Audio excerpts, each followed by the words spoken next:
Scott, thanks very much. And Dr. Fauci, thank you so much for joining us today. You know, everybody wants to hear your opinion on the data from the Moderna coronavirus vaccine trial, the early data we saw this week. You said you're cautiously optimistic. Tell us about your reflections on that data. Well, as you know, when you do a vaccine trial, there are various landmarks along the trial that could actually derail it at any given time. The first that we saw was we went into a phase 1 trial very quickly, really with record speed. And we did it with 3 doses. And the first thing you look at is it's safe. Clearly it was. But the important issue is it inducing the kind of response that you would predict would be protective. So when the company and our investigators looked at the data in the first 2 doses of the phase 1 study in normal volunteers, we found something that was really quite encouraging, in that the immunizations induced not only antibody in general, but neutralizing antibody. And for people to understand what that means, if this were the virus here, it means if this were the virus here, and you had an antibody that bound to one part, it would bind like maybe to this part here, which is not neutralizing because the business end of the virus is here. So the antibodies that were induced were ones that actually block the component of the virus that binds to your cells. That's really good news, because not only is it the right antibody, but the titer of the antibody that was induced was really very good with the standpoint of what you predict might be protective. So even though it's a small number of individuals and it's the first step in a multi-step process, it was still very encouraging. We still have a long way to go, obviously. There are so many things that need to be done. We're going to go quickly into a phase 3 trial, probably in the beginning of the summer, sometime in July. And then the proof of the pudding will be, is it effective? Namely, does it really protect against infection? But the first stage has really been encouraging. And the data you're talking about, the neutralizing antibodies, there were only 8 people's worth of data available on neutralizing antibodies as of this cut of the data. And all 8 did show those antibodies. Can you tell us any more about those people? You know, some folks pointed out if they were young, relatively, healthy, robust people, that might be different than if they were older folks.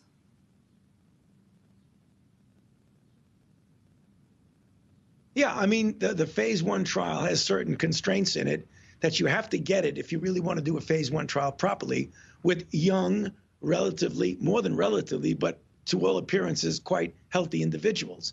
So they were individuals from the age of 18 to 55.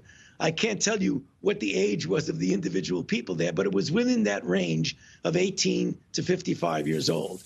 As we go further in the study, we'll be doing older individuals, and then we'll be doing children, and then we'll be doing other subpopulations. But the first shot at the phase 1 were individuals who were young and otherwise healthy. And this data from Moderna wasn't the only vaccine data we've seen in the last week. We've seen some animal data from the Oxford-AstraZeneca trial. We just saw data published in The Lancet from CanSino Biologics out of China from a human phase 1 trial. All of that combined, how has your confidence level changed this week, if at all, that we will have a successful vaccine for COVID-19?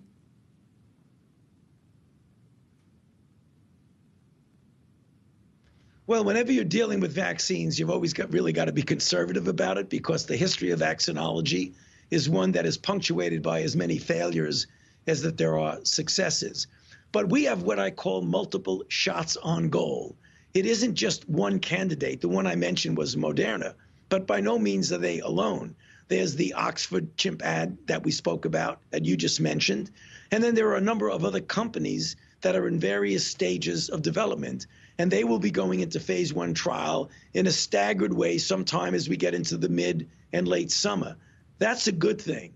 The United States government, my institute that I direct, is going to be involved one way or another, directly or indirectly, facilitating many of those trials, either by getting and allowing our clinical trial sites and the apparatus that we set up over many years to make it available to these companies.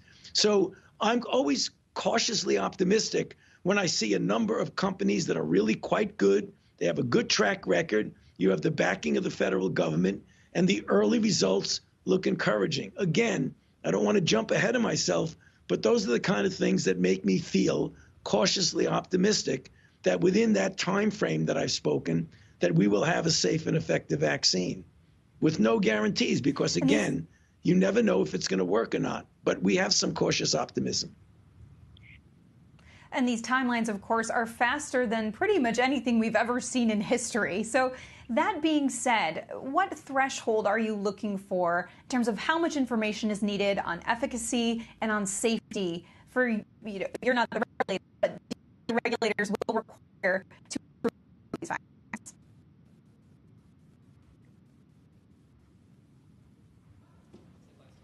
Well, I mean, the benchmarks and the things that you're looking for, obviously, is you want an efficacy signal. I mean, the studies that have been designed are randomized placebo-controlled trials in which you look at the vaccinated versus unvaccinated and you see if you get an efficacy signal. We're going to be doing a lot of people, and in each arm of a trial, you can have, tens of thousands of people, anywhere from 10, 15, 20, 30,000 people per arm of a trial. And in fact, if you do that, hopefully that you'll get enough information quickly enough that you'll be able to make a determination not only of the safety, but of the efficacy of this. And the sooner we do it, the better. One of the things that I do want to bring up is the reason we're able to do this more quickly than we've done in other situations without compromising safety and without compromising the scientific integrity of the study is that we're doing things at risk. In other words, rather than the standard way of you go from step one and you don't make an investment for the next until you're sure of the step one, then you get to step two, you don't prepare sites, you don't start making enough doses until you know it works. When you proceed at risk, you make the financial investment assuming that you're going to be successful. So when we say at risk, we don't mean at risk to the patient.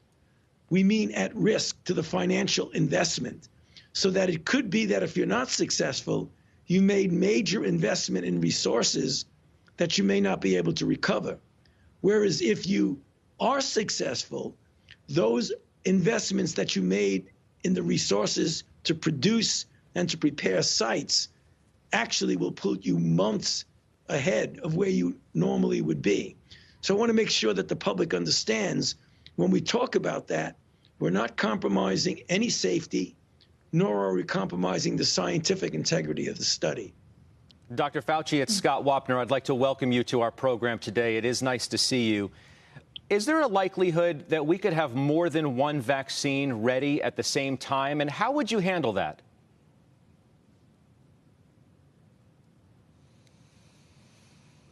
Well, I only wish that we have more than one vaccine that's ready and available at the same time. As I said, we are going to do a number of trials with a number of candidates. Other countries, other groups may be doing even more than that. I'm sure that they are. That's what I mean by multiple shots on goal. So you would want more than one candidate that's effective. What you'd like to be able to do is that in your vaccine trials, you'll have a vaccine that might be more suited for young, healthy people, a vaccine that might be more suited for individuals who are in risk categories, such as age and underlying condition. But as far as I'm concerned, the more the merrier. And if we get an approved, safe, and effective more than one vaccine, that would be wonderful, not only for our own country, but for the availability of these vaccines for the rest of the world. Are you comfortable, Dr. Fauci, at the pace in which the Moderna news was released publicly, given it's such a small study and so early in the trials?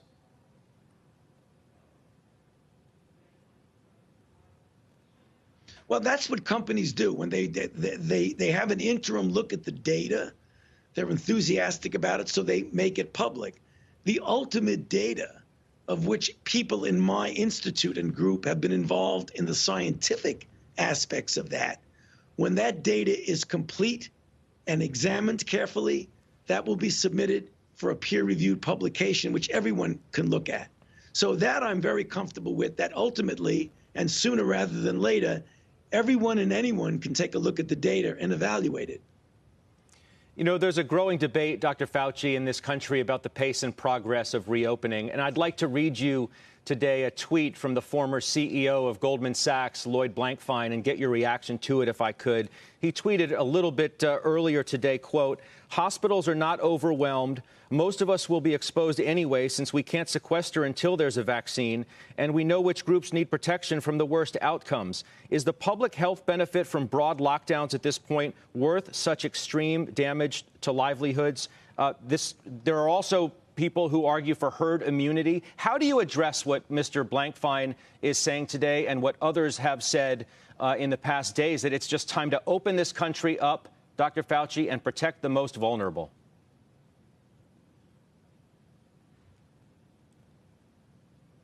Well, A, I have no disagreement. We must protect the most vulnerable. And B, yes, depending upon the dynamics of the infection in the particular state, city, region, county that you're in, we certainly want to, in a cautious way, reopening. We can't stay locked down for such a considerable period of time that you might do irreparable damage and have unintended consequences, including consequences for health. And it's for that reason why the guidelines are being put forth so that the states and the cities can start to re-enter and reopen. So we are enthusiastic about reopening. And I think we can do it in a pace that would be reasonable and that would get us back as a society from a morale standpoint, as well as the economy. I don't want people to think that any of us feel that staying locked down for a prolonged period of time is the way to go. We had to do that when we had the explosion of cases, but now is the time, depending upon where you are and what your situation is to begin to seriously looking at reopening the economy, reopening the country to try and get back to some degree of normal. I'm totally in favor of that, if done in the proper way, in the appropriate setting. There are areas of the country, though, Dr. Fauci, that are opening even though their cases continue to rise. Are you comfortable with that?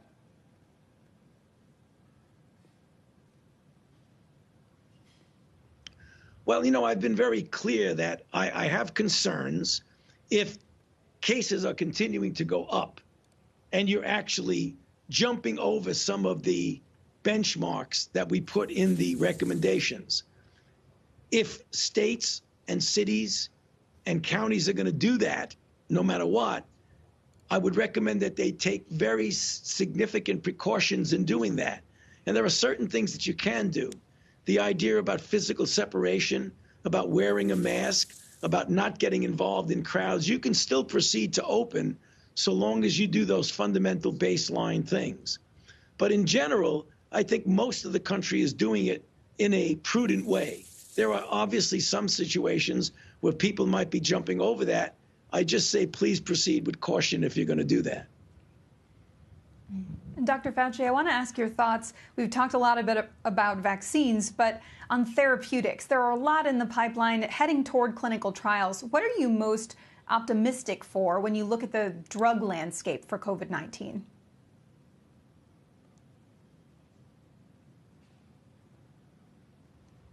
Well, the drug landscape, as you might imagine, is different from the vaccine landscape. You know, there was a clinical trial with a drug called remdesivir in hospitalized individuals who had lung involvement. So it was a special group of people who were in the hospital and had documented lung involvement. And the study, which was the first actual placebo-controlled trial of almost 1,100 individuals, showed that there was an advantage of remdesivir in diminishing the time it took to recovery. It was significant from a statistical standpoint, but the effect was modest.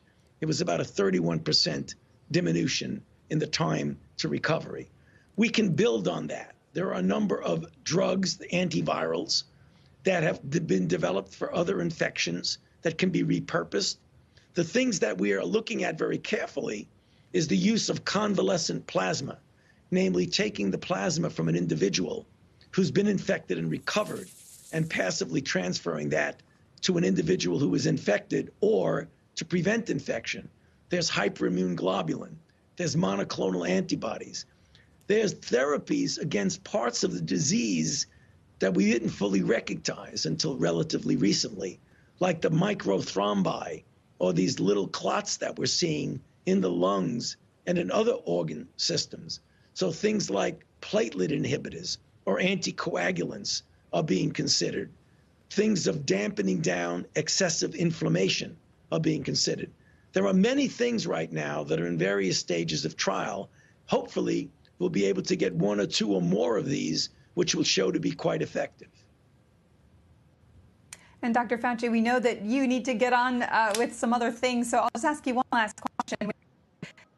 All of us are feeling a lot of stress right now. It's a hard time, and we know that you personally are working incredibly long hours and reading that you're perhaps not getting very much sleep. So we just wanted to ask, how are you personally holding up through all of this?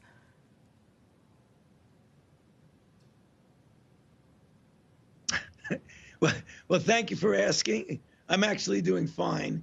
I'm trying to pace myself to the extent. I mean, we have clearly 18, 19-hour days, but that's what we do. I mean, that's the job I have, and I willingly accept it. Other than that, I'm actually doing fine. I could use a little bit more sleep, but then again, a lot of people could use a little bit more sleep. But we're in a situation right now that's so important that I'll worry about catching up on sleep at a later time. Well, Dr. Fauci, we really appreciate your time today. Thank you for being with us.